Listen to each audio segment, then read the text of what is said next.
Как президенты вообще такое допустили? Наши граждане не должны за это отдуваться. Подписывайтесь на обновления и точно будете в курсе всего самого важного. На войне в Украине с российской стороны погибло не менее 93 граждан стран Центральной Азии.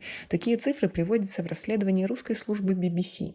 Согласно данным, в это число входят не только наемники-вагнеровцы, но и военнослужащие других подразделений.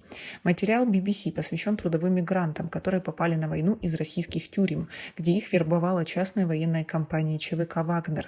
В нем рассказаны истории нескольких кыргызстанских семей, мужчины из которых были осуждены в России за различные преступления, отправились из тюрем в Украину и погибли.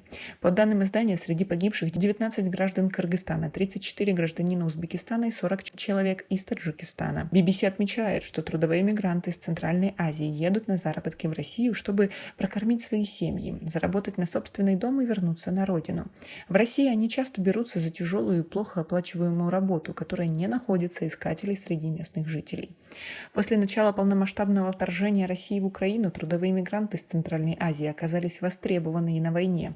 Их посылали отстраивать разрушенные города и рыть окопы, и воевать уже в качестве завербованных заключенных. Вербовали их чаще всего в ЧВК «Вагнер» из российских тюрем. В Украине многие из них погибают, а их родные месяцами пытаются хотя бы вернуть тело на родину, говорится в материале. В расследовании приводится рассказ юриста Мирлана Акылбекова о том, как летом 2022 года он узнал от соотечественников заключенных о вербовке мигрантов ЧВК «Вагнер» в местах лишения свободы. Сначала их просто начали настойчиво просить, говорит он, мол, есть условия, что вы можете заранее освободиться, амнистию получить, и они с нами советовались. А вот после 28 сентября их в добровольно-принудительном порядке начали записывать в ЧВК.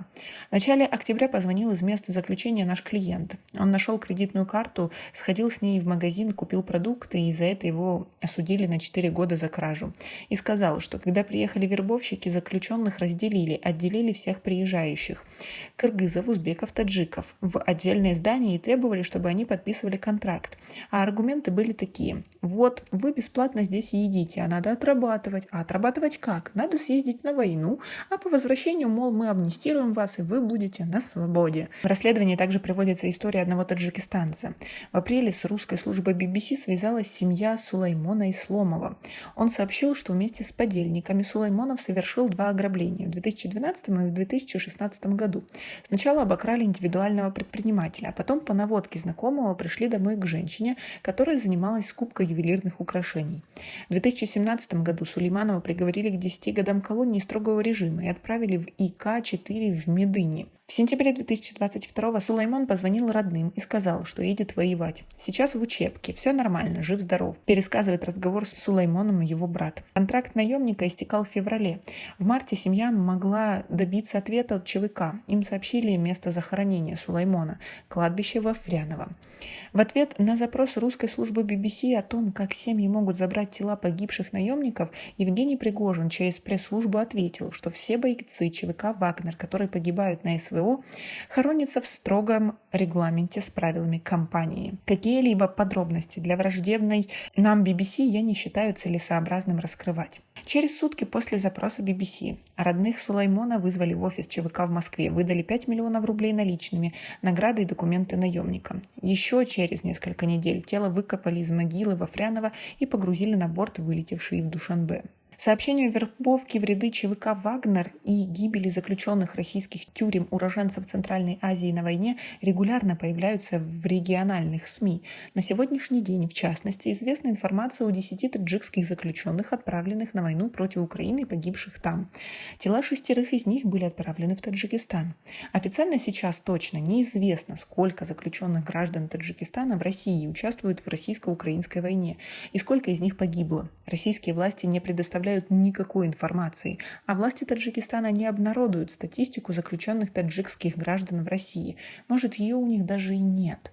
В частности, Шухрат Ахмадзада, представитель Министерства труда, миграции и занятости населения в России, ранее на пресс-конференции ведомства не дал конкретного ответа на вопросы журналистов о том, сколько граждан страны находится в российских тюрьмах, и сказал, что такая информация есть у МВД.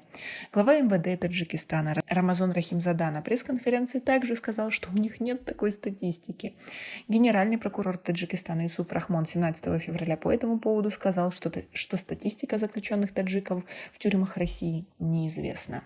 Министр юстиции Таджикистана Музафар Ашурион, которому подчиняется Главное управление исполнения уголовных наказаний страны, сказал: «Это полномочия прокуратуры, по этому вопросу можете обратиться к ним». Только министр иностранных дел Таджикистана Сираджидин Мухридин на пресс-конференции заявил, что МИД неизвестны пути вовлечения граждан Таджикистана в конфликт между Россией и Украиной. Однако власти против участия граждан Таджикистана в этом конфликте с обеих сторон. Как вы относитесь к такой ситуации, особенно к тому, что это только те люди, которые завербованы в ЧВК «Вагнер»? Многие из них пошли туда под предлогом хорошего заработка или добровольно, по сути, обойдя эту организацию. И по факту наших соотечественников там может быть в разы больше. У нас пока на этом все. Оцените наше видео подпиской и лайком. До скорой встречи.